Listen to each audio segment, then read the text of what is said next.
This briefing is regarding the 3 points memorandum submitted to the Honorable Chief Minister of Arunachal Pradesh. First of all, thank you all the media fraternities for coverage of our briefing. Before proceeding towards our press briefing, would like to introduce myself. I am Bomkar Gara, President, Galo Youth Organization, and on my right, Advocate Nyumba Ramin, Vice President, and on my left, Sri Nyapa Riba, Convener, Galo Youth Organization. This press briefing is regarding the 3 points memorandum submitted on dated 10 January 2025 at Paya, Alo, under West Siang District on the Silver Jubilee celebration of Galo Welfare Society to the Honorable Chief Minister Sri Pema Khandu ji. Today on 18 August 2025, same reminding letter of memorandum has been submitted by Galo Youth Organization at the Office of Chief Minister, Itanagar. The 3 points memorandum are as follows. Allocation of funds for construction of 3 stories, Office of GYO, cum Heritage and Dormitory. Point number 2, establishment of the IRBN/APBN Battalion Headquarters at Kanku Circle under Lower Siang District. Point number 3, declaration of the Likawali to Bam 2-lane corridor as a national highway. Coming to the point number 1, establishment of IRBN/APBN Battalion Headquarters at Kanku Circle, Lower Siang District.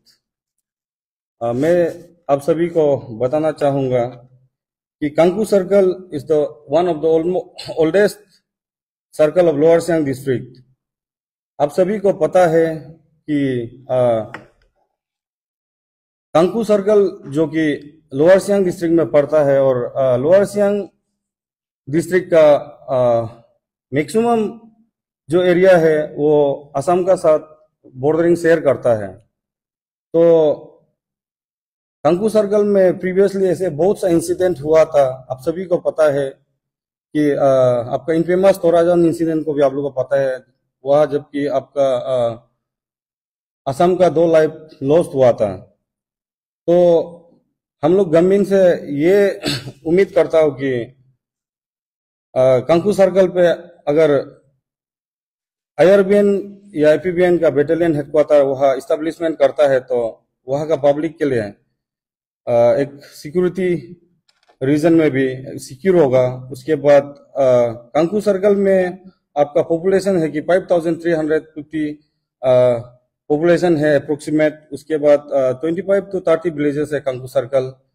तो अभी तक कांकू circle में आपका Namsai declaration का बाद हमने देखा कि ऑब्जर्व किया कि most of the villages Kangku circle का विलेजेस को लूपिंग किया गया है जो कि 1951 नोटिफिकेशन को बेस करके है. तो हम लोग गलो यूथ ऑर्गेनाइजेशन ये चाहता है कि अगर कांकू सर्कल में IRBN का हेडक्वार्टर अगर वहाँ इस्टेब्लिश होता है तो वहाँ का पब्लिक के लिए बहुत सा एक हेल्प मिलेगा. उसके बाद कांकू सर्कल में ऐसे बहुत सा इंसिडेंट होता है हमेशा, मतलब ईयरली वहाँ एक असम का साथ इंसिडेंट होता है. तो कांकू सर्कल से आपका लिकावाली जो कि temporary headquarter of Lower Siang district, तो 35 to 30 किलोमीटर डिस्टेंस है लिकावाली से आपका कांकू सर्कल तक. तो अगर इन एडुकेट वहाँ में पुलिस फोर्स होने का वजह से कांकू सर्कल पे कुछ भी अगर इश्यूज होता है असम का साथ में, अगर टेंशन होता है तो बॉर्डर का इशू होता है तो वहाँ पे पुलिस फोर्स वहाँ नहीं होने के कारण इंसिडेंट खत्म होने के बाद वहाँ प्रेजेंट होता है। उसके बाद हमारा जो पॉइंट नंबर 2 है, declaration of Likabali to Bam road, two lane Bam road as a national highway. ये जो लिकावाली टू बाम रोड, अभी अरुणाचल में जितना भी हाईवे रास्ता 2 लेन बनाया है, सब हाईवे डिक्लेयर किया गया है। लेकिन हमारा जो लिकावाली टू बाम जो रोड है, ये अभी तक ये डिफेंस रोड में इसको माना जाता है।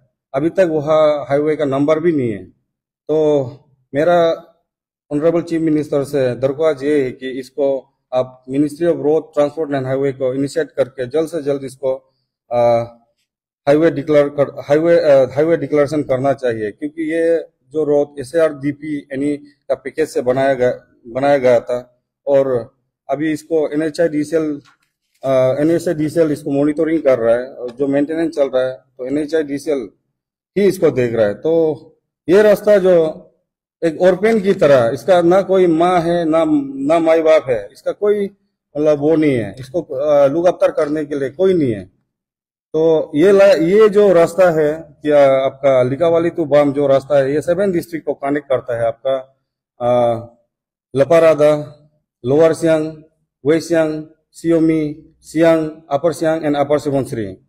तो मैं हमारा जो सियांग बेल्ट का और अपर सुबनसिरी का जो लेजिस्लेटर्स है, जो ऑनरेबल मिनिस्टर्स है, आपका मैं ऑनरेबल मिनिस्टर पीडी सोना, हमारा जो ऑनरेबल मिनिस्टर न्यातो दुकुम, हमारा ऑनरेबल मिनिस्टर ओजिन तसिंग, उसके बाद ऑनरेबल मिनिस्टर केंटो जीनी, और जितने भी लेजिस्लेटर्स है सियांग बेल्ट और अपर सुबनसिरी बेल्ट का जो लेजिस्लेटर्स है, आप सभी को भी मैं रिक्वेस्ट करना चाहता हूं कि आप लोग सब इसको प्रेशर करना है हमारा ऑनरेबल सीएम को भी, इसको जल्द से जल्द हाईवे डिक्लेरेशन कराने से बहुत ही हमारा गालो यूथ ऑर्गेनाइजेशन का तरफ से आप लोग को थैंकफुल होगा। और हमारा ये जो लिकावाली तो जो बाम रोड है, ये हमारा गालो, स्पेशली हमारा जो गालो इनहेबिटेंट एरिया का एक लाइफ लाइन है। अगर रास्ता ही ठीक नहीं होगा तो दूसरा डेवलपमेंट तो हो ही नहीं पाएगा।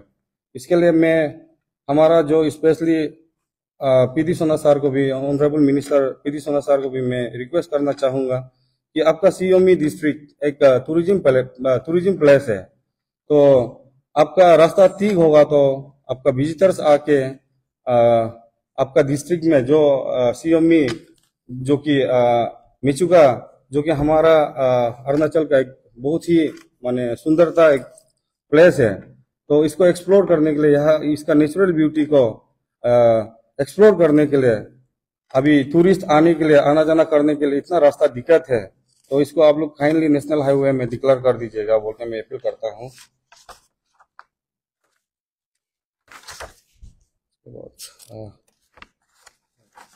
थर्ड पॉइंट, ये हमारा जो पॉइंट नंबर 3 है, जो allocation of fund for construction of 3 storeys building for Galo youth organisation office oblique heritage cum dormitory. तो मैं हमारा जो ऑनरेबल चीफ मिनिस्टर सर को मैं अपील करना चाहूँगा कि हमारा जो गालो कम्युनिटी का जो वीकर सेक्शन है, अंडर प्रिविलेज जो यूथ है, स्टूडेंट्स है, कॉम्पिटिटिव एग्जाम के लिए भी प्रिपेयर करने के लिए वो लोग ईटानगर में वीकर सेक्शन से बिलोंग करने का वजह से उन लोग अफोर्ड नहीं कर पाता है। तो हम सोचता है कि हमारा जो गालो हेरिटेज का मोपिन ग्राउंड है ताराजुली में, वह एक डॉर्मेट्री, एक हेरिटेज और वह एक गालो यूथ ऑर्गेनाइजेशन का ऑफिस होगा, तो हम लोग जो हमारा जो अंडर प्रिविलेज जो रूरल एरिया से जो स्टूडेंट्स आता है, यूथ जो हमारा कैपिटल में कॉम्पिटिटिव एग्जाम के लिए, उन लोग अफोर्ड नहीं कर पाता है। क्योंकि हम लोग खुद भी एक समय हम खुद भी DN कॉलेज में पढ़ाया करता था, तो हम लोग खुद भी यहाँ रेंट अफोर्ड नहीं कर पाता था। तो अगर वहाँ डॉर्मेट्री बनाएगा तो हम लोग का यूथ जो स्टूडेंट्स है, जो इकोनॉमिकली पूर्व ग्राउंड से जो बिलोंग करता है, उन लोग के लिए बहुत ही एक मदद होगा। तो इसके लिए मैं ऑनरेबल चीफ मिनिस्टर जो हमारा यंग एंड डायनेमिक, जो कि उसका लीडरशिप में हमारा अरुणाचल अभी बहुत ही डेवलपमेंट की प्रगति में आगे जा रहा है, तो हम विश्वास करता है कि हमारा जो ऑनरेबल जो चीफ मिनिस्टर है पेमा खांडू का लीडरशिप में हमारा जो गालो यूथ ऑर्गेनाइजेशन का डिमांड को पूरा करेंगे बोल के मैं पूरी उम्मीद करता हूँ। With this I conclude my speech here. Thank you very much. Actually sir हमारा जो कांपू सर्कल है, स्पेशली लोअर सियांग का, वहाँ का मोस्ट ऑफ द विलेजेस, वहाँ 30 to 35 विलेजेस है, वहाँ का जो 20 विलेजेस ऐसे को तो लूपिंग करके रखा हुआ है। इवन बस्ती को भी जो WRC फील्ड है, तो हम लोग यही रुक रहा है कि जब फाइनल हो जाएगा, ये जो रीजनल कमेटी कंस्टिट्यूट किया गया है, ये फाइनल हो जाने के बाद अगर ये लूपिंग नहीं होता है, अगर ये 1951 नोटिफिकेशन को बेस करके इसको अगर डिक्लेरेशन करता है, तो बाउंड्री इशू को हम लोग तो सड़क पे सर उतरने का मजबूर करेंगे।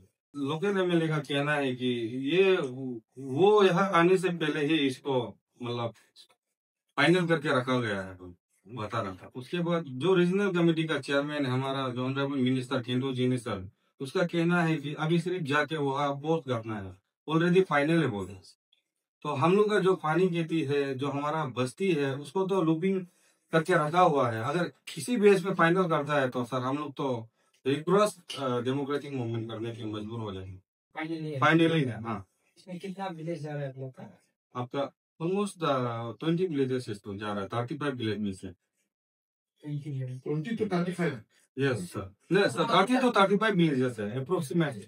Approximate WRC field.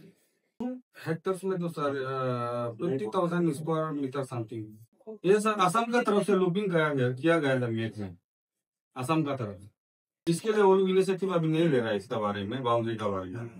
ये एक्चुअली इलेक्शन अभी होने जा रहा है, तो एक्चुअली फिलहाल हम लोग भी मतलब अभी क्लियर नहीं है ना कि लूपिंग कैसे होगा ना, तो हम लोग भी वही फाइनल जो डिसीजन है इसका लिए हम लोग वेट कर रहे हैं। लेकिन अगर हम लोग का अरुणाचल का एगेंस्ट में, कांगो सर्कल का एगेंस्ट में अगर गया, तो हम लोग सड़क में उतरने के लिए रेडी है। ये गांव यूथ ऑर्गेनाइजेशन का कमिटमेंट है ना, तो हम लोग अभी फाइनल रिजल्ट के लिए ही वेट कर रहे हैं ना।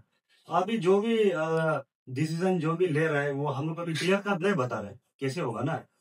तो सूत्रों से जो हम लोग को मिल रहा है, कोई बोलता है कि मतलब अरुणाचल प्रदेश का फेवर में होगा, फिर आसाम के सुनने से फिर सुनते हैं कि आसाम का फेवर में होगा ना।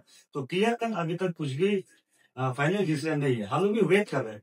लेकिन अगर हमारा कांकू सर्कल का अगेंस्ट में हुआ तो हम रेगुलर्स मूवमेंट करने के लिए हम लोग रेडी है ना, क्योंकि हम लोग गालो यूथ ऑर्गेनाइजेशन गालों का कुछ भी इशू को हम लोग कॉम्प्रोमाइज नहीं करेंगे। लेकिन हम लोग एक फाइनल डिसीजन कर ले, फिलहाल ऐसा रेस्पेक्ट करके हम लोग का जितना भी लेटर है ना, सबको हम लोग रेस्पेक्ट कर रहे हैं। तो उन लोग का फाइनल डिसीजन को हम लोग वेट कर रहे हैं। अभी तक तो फिलहाल कुछ भी फाइनल नहीं हुआ है ना। अभी तक तो कुछ भी फाइनल नहीं हुआ है ऑफिशियली। हम लोग को गवर्नमेंट का तरफ से भी तो कुछ भी ऐसे नहीं हुआ है कि आप यहाँ आसाम यहाँ चला जाओ, अरुणाचल यहाँ चला जाओ, कुछ भी तो फाइनल तो नहीं हुआ है अभी तक ऑफिशियली ना। अभी तो हम लोग तो एसिटीज भेज रहे हैं तो ना, ठीक है नहीं। तो अगर फाइनल उन लोगों की तरफ से हम लोग आदमी को अगर वहां भेजना शुरू कर देगा, जैसे आपका फर्जीजन समझ में हुआ, ऐसे तो नहीं हुआ था अभी तक प्रैक्टिकली ना, ये तो अभी तक नहीं हुआ। लेकिन जब होना शुरू हो जाएगा, अगर हम लोग एरियाज में जिसे गया, तो हम लोग जरूर उसको आवाज उठाएगा। गालों यूथ ऑर्गेनाइजेशन कभी भी गालों के इसको को लेके हम जाएंगे। ये हम लोग का जी क्या है सर, वहाँ का जो लोकल कमेटी है, वो हम लोग का जो रीजनल कमेटी का चेयरमैन है केंद्र जी ने साहब को बहुत बार अपना रिप्रेजेंटेशन दिया है।